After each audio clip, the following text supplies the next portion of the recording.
ನಾನು ಕದ್ದ ಕತೆ 9. ಒಬ್ಬ ತಾಯಿ ತನ್ನ ಮಗ ತುಂಬ ಚೆನ್ನಾಗಿ ಓದ್ಬಿಟ್ಟು ಒಳ್ಳೆಯ ಪದವಿ ತಗೋಬೇಕು ಅಂತ ಭಾಳ ಆಸೆ ಇಟ್ಕೊಂಡಿರ್ತಾಳೆ. ಮಗನ ಹೋಗಿ ಒಂದು ಶಾಲೆಯಲ್ಲಿ ಸೇರಿಸ್ಬಿಟ್ಟು ಬರ್ತಾಳೆ. ಆಗ ಒಂದು 2-3 ತಿಂಗಳಾದಮೇಲೆ ಶಾಲೆಯಿಂದವ ಕರೆ ಬರುತ್ತೆ. ಆವಾಗ ಶಾಲೆಗೆ ಹೋಗ್ತಾಳೆ. ಶಾಲೆಯಲ್ಲಿ ಒಳಗಡೆ ಶಾಲೆಯ ಮುಖ್ಯೋಪಾಧ್ಯಾಯರು ಕರೆದುಬಿಟ್ಟು ಮಾತಾಡ್ತಾರೆ. ಈ ಹುಡುಗ ದೂರದಿಂದ ನೋಡ್ತಾ ಇರ್ತಾನೆ. ಒಂದು ಲೆಟ್ರನ್ನ ಚೀಟಿನ ಕೊಡ್ತಾರೆ. ಅದನ್ನು ನೋಡ್ತಾಳೆ ಅವಳು. ನೋಡ್ಬಿಟ್ಟು ಮಡಿಸ್ಕೊಂಡು ಆ ಒಂದು ವರದಿ ರಿಪೋರ್ಟನ್ನು ತಗೊಂಡು ಬರ್ತಾಳೆ.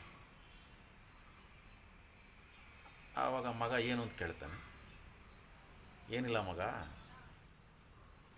ಈ ಶಾಲೆಯಲ್ಲಿ ಓದೋದಕ್ಕಿಂತ ನೀನು ಮನೇಲೇ ಓದ್ಬಿಟ್ರೆ ತುಂಬ ಬುದ್ಧಿವಂತ ಆಗ್ತೀಯಂತೆ, ತುಂಬ ಜಾಣ ಆಗ್ತೀಯಂತೆ ಅಂತವ ಮೇಷ್ಟ್ರು ಹೇಳಿದ್ರು ಕಣಪ್ಪ. ಹಂಗಾಗ್ಬಿಟ್ಟು ನಡಿ ಮನೆಗೆ, ಅಲ್ಲೇ ಓದೋಣ ಮಗ, ನೀನು ತುಂಬ ಬುದ್ಧಿವಂತ ಆಗ್ತೀಯಂತೆ, ಜಗತ್ಪ್ರಸಿದ್ಧಿ ಆಗ್ತೀಯಂತೆ ಅಂತ ಹೇಳಿ ಕರ್ಕೊಂಬಂದ್ಬಿಟ್ರು. ಆಗ ಆ ಮಗ ಭಾಳ ಖುಷಿ ಆಯಿತು. ತಾಯಿ ಜೊತೆ ಕುಣ್ಕೊಂಬರ್ತಾನೆ. ತಾಯಿ ಪಾಪ ಗಂಭೀರವಾಗಿ ಬರ್ತಾಳೆ. ಮಗನ್ನ ಮನೇಲೆ ಓದಿಸೋದಕ್ಕೆ ಪ್ರಾರಂಭ ಮಾಡ್ತಾಳೆ. ಮನೇಲಿ ಓದ್ತಾ ಮಗ ಅಲ್ಲಿ ಇಲ್ಲಿ ಪ್ರಿಂಟಿಂಗ್ ಪ್ರೆಸ್ಸು ಅಲ್ಲಿ ಇಲ್ಲಿ ಕೆಲಸ ಮಾಡ್ಕೊಂಡು ಮಳೆ ಜೋಡಿಸ್ಕೊಂಡು ಅಲ್ಲಿ ಬರೋ ಪುಸ್ತಕಗಳನ್ನೆಲ್ಲ ಓದ್ಕೊಂತವ ಹಿಂಗೆ ಮಾಡ್ತಾ ಇರ್ತಾನೆ. ಕೊನೆಗೆ ಆ ಮಗ ಜಗತ್ಪ್ರಸಿದ್ಧಿ ಆಗ್ತಾನೆ. ಜಗತ್ತಿಗೆ ಬೆಳಕನ್ನು ಕೊಡ್ತಕ್ಕಂತಹ ಬಲ್ಪನ್ನು ಕಂಡುಹಿಡಿತಾನೆ. ಆತನೇ ಥಾಮಸ್ ಆಲ್ವಾ ಎಡಿಸನ್.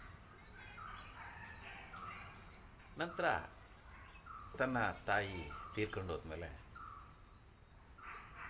ಆ ಒಂದು ಮುಖ್ಯೋಪಾಧ್ಯಾಯರು ಕೊಟ್ಟಿರ್ತಕ್ಕಂತಹ ಲೆಟ್ರನ್ನ ಓದಬೇಕು ಅಂತ ಅನಿಸುತ್ತೆ ಅವನಿಗೆ. ಆ ಒಂದು ರಿಪೋರ್ಟನ್ನು, ಆ ಲೆಟ್ರನ್ನ ತೆಗಿತಾನೆ.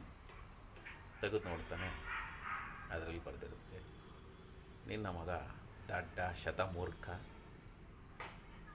ಅವನಿಗೆ ಓದಿಸೋದು ಅವಶ್ಯಕತೆ ಇಲ್ಲ, ಕರ್ಕೊಂಡೋಗ್ರಿ ಅಂತ ಬರೆದಿರುತ್ತೆ.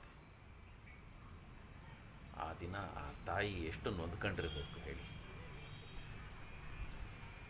ನಂತರ ಆ ತಾಯಿ ಆ ಮಗನ ಅಷ್ಟು ಚೆನ್ನಾಗಿ ಬೆಳೆಸಿದ್ಲಲ್ಲ, ಹೇಗಿರ್ಬೇಕು ಹೇಳಿ.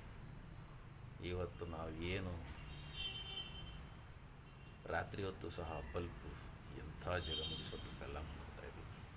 ಅದನ್ನು ಕಂಡುಹಿಡಿದಿರ್ತಕ್ಕಂತಹ ಥಾಮಸ್ ಆಲ್ವಾ ಎಡಿಸನ್ನ ಒಂದು ಈ ಚಿಕ್ಕ ಕತೆ, ಅವನ ಹಿನ್ನೆಲೆ ಹೆಂಗಿತ್ತಲ್ವ, ಅದಕ್ಕೆ ಹೇಳೋದು ನಾವು ಸತತವಾಗಿರ್ತಕ್ಕಂತಹ ಪ್ರಯತ್ನಗಳನ್ನು ನಾವು ಮಾಡ್ತಾ ಹೋದರೆ ಆ ದೈವ ಕೃಪೆ ನಮ್ಮ ಮೇಲೆ ಬೀಳುತ್ತೆ. ಪ್ರಯತ್ನ ಮಾತ್ರ ಇಲ್ಲ. ಪ್ರಯತ್ನ ಇಲ್ಲದಲೇ ದೈವ ಕೃಪೆ ಬೇಕು ಅಂದರೆ ಯಾವ ಕಾರಣಕ್ಕೂ ಸಾಧ್ಯ ಇಲ್ಲ. ಹಾಗಾಗಿ ನಮಗೆ ಥಾಮಸ್ ಆಲ್ವಾ ಎಡಿಸನ್ ಸಹ ಸ್ಫೂರ್ತಿ ಅಂತ ಹೇಳ್ತಾ ಇದ್ದೀನಿ. ಧನ್ಯವಾದಗಳು.